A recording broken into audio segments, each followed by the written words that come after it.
Kauffman Foundation seeded the development of the Global Entrepreneurship Network, GEN, in 2008 at the height of the Great Recession. And so part of our mission was to tell the world that Silicon Valley didn't have a monopoly on entrepreneurship, but we also wanted to have everybody in the world understand that it is possible for them to do it.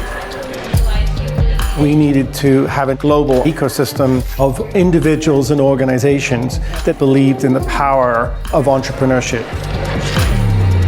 Also part of GEN's mission? To not engage in a country's geopolitical activity. If we're going to be genuinely trusted by all nations, we mustn't judge the citizens of a country by whatever happens at the geopolitical level. Focusing instead on celebrating entrepreneurship and, in some cases, overcoming cultural resistance to it. We have an ecosystem of policymakers, and we work with them year in and year out, doing policy audits in terms of how they're trying to remove barriers to entrepreneurship. When we first did Global Entrepreneurship Week in many of these former Eastern Bloc countries, socialism had a culture whereby you weren't really supposed to do anything unless someone told you to do it. Community by community, we told them, don't wait, don't ask for permission. Go break something, it's okay. Go break something caught on. GEN is now in over 200 countries with different programs that form one global entrepreneurial ecosystem.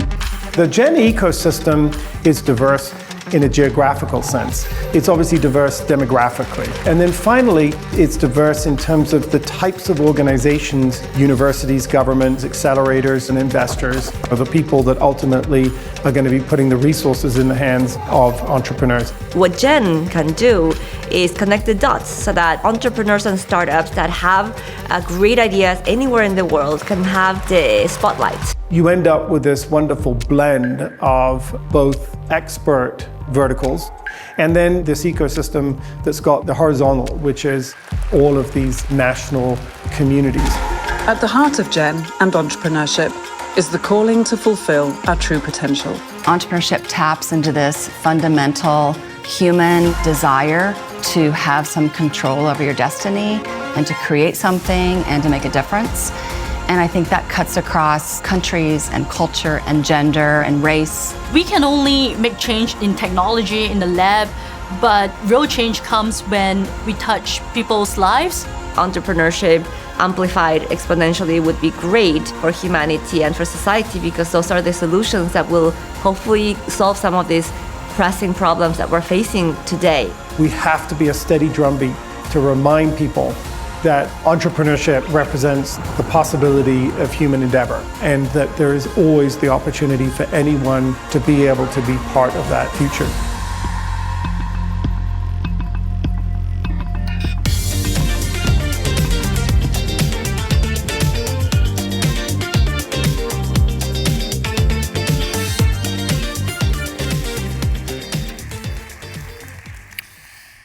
Welcome to the Global Entrepreneurship Congress. It's wonderful to see so many old and new friends, so many treasured partners, and so many young and old people. I'm particularly proud to say this is the first time I have my youngest son here to see what Dad does during the day. So thanks, Teddy, for coming today. I don't know where you are, but well, since we last met, on a more serious note, our world has been dramatically disrupted, most notably, I think, in three ways that I wanted to talk about today. I mean, I think first, while long predicted and discussed that AI and deep tech would disrupt everything, we did not expect this disruption to happen at quite such a breathtaking pace. I think the second thing is perhaps less well predicted, and that is the onset of a new era globally of governments disrupting themselves. Citizen expectations accelerated at breakneck speed, and public leaders are recognizing that the status quo is unsustainable. As we all witness, budgets are being completely rewritten, questioning priorities that were previously sacrosanct for generations, and the old machinery of governance built for a different era is having its own renaissance. I think the third disruption that is happening is one that relates to our global economic model. It was once seen as an anchor of stability around the world. We see a threat from an era of openness, a retreat, and of global integration that defined the last generation, now drowned out by the engines of deglobalization and nationalism. In short, countries are turning inward, supply chains getting fragmented, and the once seamless flow of talent, capital, and ideas now interrupted by new barriers. In fact, soon we will release data from our latest global startup ecosystem report that we publish, the Gen publishes with the startup genome team, that ecosystem value has already declined globally by a median of 25% among last year's top 40 ecosystems. But have faith. Disruption is not destruction. Given disruption is the alchemy that turns uncertainty into opportunity, surely this is a call to action for entrepreneurs. Why? Well, first, entrepreneurs are fearless, they're bold, they're actually super comfortable operating in this disruptive environment. They pursue new solutions and they thrive on uncertainty. And actually, when governments and societies shift the rules like they have done recently, entrepreneurs are the first to spot the cracks where the new opportunities emerge. Secondly, the reason why this is our time is because entrepreneurship is the great common denominator. And entrepreneurs are the new diplomats of our era. In such a fractious world, reaching across divides to solve problems together is, in my view, the calling of our time.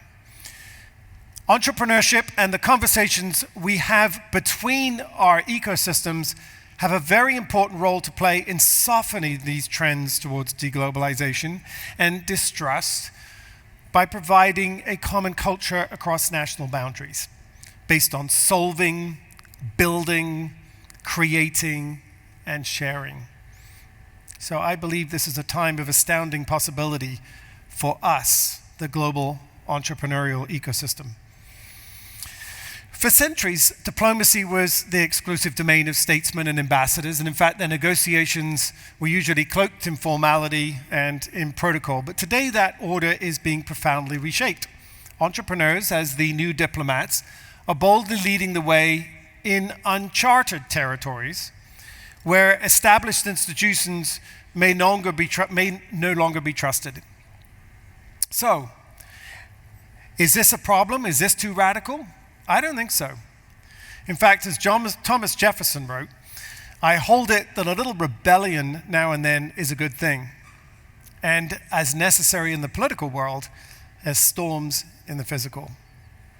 In the global entrepreneurship ecosystem of today, this spirit of constructive rebellion is not just healthy. In fact, I think it's essential, because just as the storms clear the air and renew the land, moments of disruption force us to re-examine old assumptions, break free from complacency, and push the boundaries of what is possible. Entrepreneurs are, at their core, the rebels of the economic world. They question the status quo, challenge outdated models, and refuse to accept that the way things have always been is the way they must remain. It is the willingness to disrupt, to occasionally stir up turbulence, that keeps our ecosystems vibrant and our societies progressing. Without these acts of creative rebellion, without founders willing to risk failure for the sake of a better solution, we would all stagnate. So disruption is indeed this spark that ignites progress. But it is bold leadership from the global community rooted in vision, grit, and collaboration that transforms that disruption from chaos into opportunity. So let's celebrate the rebels among us. Let us encourage the little rebellions that drive us to reimagine industries, to reinvent solutions, and renew our commitment to progress. For in entrepreneurship, as in democracy, it is the bold who change the world. We need to disrupt the very foundations also of our own work, not for the sake of chaos, but for the promise of renewal. And today I'm going to list 5 ways that Jen is proposing for the next few years that we are able to work on a more global ecosystem by 2035. Number 1, firstly, we must recognize the unique opportunity and responsibility ecosystems have to collaborate across borders to foster entrepreneurship globally. Yes, as I've mentioned, geopolitical storms are real and distrust is on the rise. However, the data is clear. Ecosystems that connect outperform those that isolate. And that's why Jen has made global collaboration a renewed cornerstone of our strategy, not just as a value, but as a deliberate and scalable practice. The centerpiece of this commitment has been the formation of national leadership councils in each nation around the world, connected through our Gen Connect platforms, programs, and events. And as referenced in our General Assembly working sessions today, Jen is connecting the connectors, creating a global leadership community, many of which are here today, that is stronger than the sum of its parts, more confident in its path, and more capable to lead on a world stage. These are our trusted collaborators who, while deeply embedded in their local contexts, share Jen's vision for 2035. By cultivating these relationships, we're creating a powerful network of new diplomats, a global infrastructure that enables the rapid deployment and local adaptation of more impactful initiatives and programs. Second out of the 5, despite the promise and potential of entrepreneurship, too few people are making the leap from idea to action. Barriers such as fear of failure, lack of exposure, and systemic exclusion are still keeping talented individuals on the sidelines. The world simply needs more entrepreneurs. We need more people testing, experimenting, figuring out better ways of doing things, and we need them now more than ever. And so in a post-AI world marked by rapid disruption and opportunity, our Gen Global Assembly workshops today mapped out a bolder global campaign to inspire and empower millions to take the leap from idea to action. We want more people kicking the tires of entrepreneurship, considering that as a path for their future. We've come up today with new words, new narratives, and new ways to light the candle in more hearts and minds of our citizens. In fact, Global Entrepreneurship Week, Gen's founding flagship program, made possible 15 years ago by the Kauffman Foundation, exemplifies this mission. And I'd like to pay tribute, if I can, to Ewing Marion Kauffman, who is the philanthropist that has been the shining light, the mentor, the leader, the vision that we followed in creating this vision. Because each November, GW mobilizes more than 10 million participants through 40,000 events in over 200 countries and territories, opening doors for aspiring founders from every background and community. From rural villages to capitals, GW serves as a launchpad, connecting would-be entrepreneurs to mentors, resources, and a global network of support. Thirdly, the challenge I put before you is that over Gen's life, we've seen an explosion of entrepreneurial support organizations. Everything from accelerators to all sorts of different kinds of educational and ESO programs.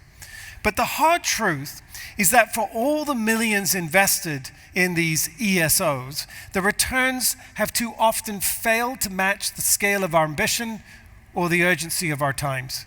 This is not criticism born of cynicism, but one of responsibility for our own field. As an industry, we cannot expect sustained investment in our global ecosystem programs without demanding better results.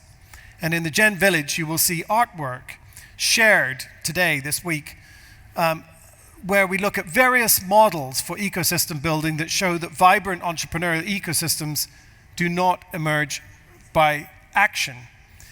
They require nurturing, investment, and the scaffolding of support. Yet too many ESOs have become complacent with activity in place of impact, with process in place of progress. The result? I regret I see a troubling gap in some parts of the world between resources poured into the measurable outcomes delivered for founders, communities, and economies at large. We see this in the proliferation of programs that promise much but deliver little, where funding cycles are spent on reports and events, while the entrepreneurs themselves struggle to access real mentorship capital and market opportunities. We see the rise of people seeking grants, seeking funding, who chase government grants rather than customers, and this is not just a matter of inefficiency, it's a risk to the credibility of our entire mission. Because every dollar that fails to move the needle is a dollar that could have empowered a founder, launched a new technology, or created a job where it is needed most. So we owe it to our entrepreneurs and to those who fund our work to demand more. And at GEN, we're determined to change this story. To that end, today, we have launched the GEN Catalyst Index, a groundbreaking program designed to assess ESO program performance with better rigor and transparency. GEN Catalyst empowers ecosystem actors to evaluate their programs against clear outcome-focused metrics, and this framework will indeed disrupt our industry, but it will deliver accountability, identify best practices, and drive efficiency across our ecosystem. Fourthly, the challenge I give to you to work with us on is that if we are to prepare the next generation of entrepreneurs to thrive in a world defined by this global complexity, we must fundamentally rethink how we deliver entrepreneurship education and training. Old paradigms are no longer sufficient. Today, GEN is leading in this charge with a pivotal shift in our approach. With the launch of GEN Academies, we're closing the chapter on the one-size-fits-all training and programs and opening a new era of targeted, dynamic, and scalable education. We're building a pipeline of talent that is diverse, resilient, and ready to meet the challenges of tomorrow. And I hope you will sign up for our AI Education Summit on Thursday morning, where we'll talk more about that. Finally, and our fifth challenge goes to all of our policymakers, many of which I was with this morning in our ministerial. To our policymakers, I say, look, if we are to truly honor the bold spirit that animates the world's entrepreneurs, we must first be willing to set our sights higher, to pursue a vision for entrepreneurship that is not only ambitious, but transformative. It's vital that we make sure that entrepreneurship is not the side ring at the circus. It must be central to our foreign policy. But the vision is not enough. The art of policymaking actually lies in the discipline of delivery. And you'll see many of the people that have come with our policymakers this week have been selected because they executed and implemented high-performing programs. Because too often policies are crafted in distant offices. They're disconnected from the realities of those they are meant to serve, and true progress is achieved when policymakers roll up their sleeves and work side by side with the entrepreneurs and with the ecosystem builders and citizens, iterating, learning, and adapting as they go. So not only must policymakers be bold in their vision, they have to be disciplined in this delivery and rigorous in the measurement.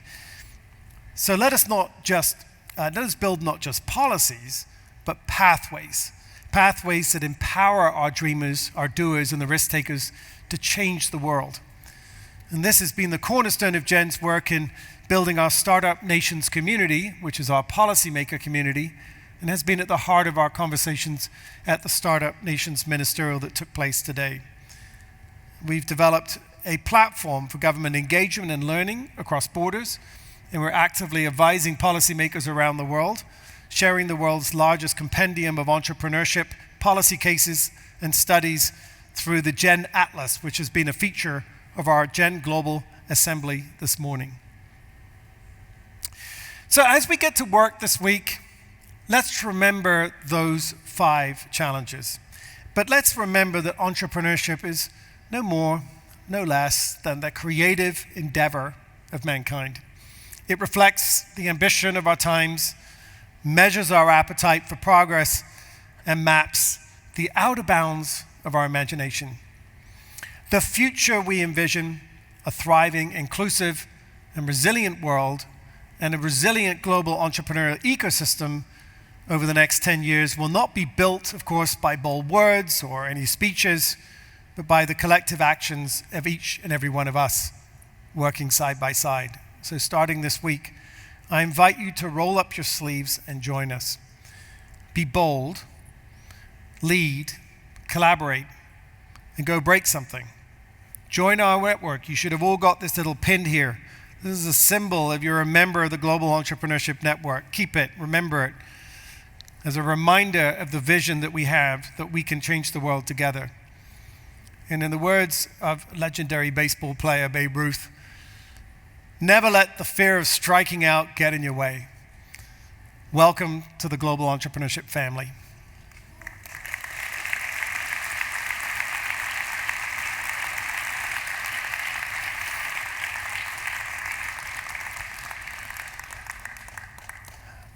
I want to acknowledge, by the way, that none of the work that we do would be possible without our tremendous partners. And I'd like to call a special thank you to our founding partner, the Ewing Marion Kauffman Foundation, and some of our other partners that are here with us today: Wells Fargo, Alibaba, FedEx, Mansha'at, the institution in Saudi Arabia, PayPal, DoorDash, GoDaddy, Etsy, Hello Alice, and Verizon. And all of the work that we've done and the impact that we've had over the course of the last year is available to you. We're launching now this impact report which is available to you on the app. If you go to the app, you can download a digital copy. For those of you that don't mind a little environmental shall I say, naughtiness, you can go to the Gen Village and we'll give you a printed copy if you're interested in a hard copy. But we're very, very proud of the fact that it demonstrates that we've been able to achieve together, with the incredible support of these partners, some exciting impact for the people that we look to serve. And it, as I say, it's accessible and available to you throughout this week. But above all else, I want to pay tribute to the people without whom this conference would not have been possible. There are so many individuals, and I'm told I can't list them all, but I do want to thank all the Hoosiers here who have worked tirelessly to make this happen and to welcome our community to Indiana. In particular, I want to thank our sponsors. Olin Kosciuszko, Indiana University, Eli Lilly and Company, Meta, and our gold sponsors, Allied Research Institute, Generator, Google, Heartland Bioworks, Tech Hub, the University of Notre Dame, and Silicon Crossroads. And in fact, all of our sponsors and partners that are listed in your app and on this program. And I really want to encourage you, go visit the booths, look in the app, find the representatives, and thank them, because this has been the most extraordinary event, and I can promise you it wouldn't be what it was without their support, and it wouldn't be what it was without the extraordinarily warm Indiana welcome that we've had, and in fact, that you're about to have. I want to make a special call out, if I can, to the incredible team at the Indiana Economic Development Corporation. David, Morgan, Christine, so many of them.